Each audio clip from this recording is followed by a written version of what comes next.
মাছের ডিমগুলো অনেক আগেই ভেজে রেখেছি। এখানে কুমড়ো আলু কেটে নিয়েছি, সজনে ডাঁটা আছে, আর পেঁয়াজ কাঁচা লঙ্কা কুচিয়ে নিয়েছি। এবার কড়া গরম হয়ে গেছে, ফোড়ন দেব।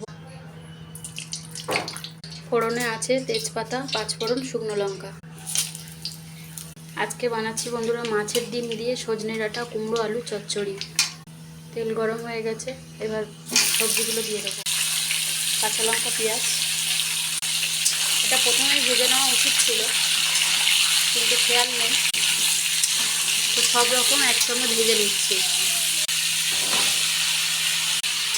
সমস্ত সবজি দিয়ে খুব ভালো করে ভেজে নেব, আর সবজিটা ভালো করে কষিয়ে নিচ্ছি। এবার দেবো পরিমাণ মতো লবণ।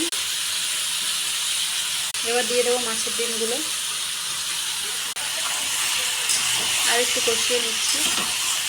এবার হলুদ গুঁড়ো, জিরে গুঁড়ো দেবো, হলুদ। এবার জল দিয়ে দেবো।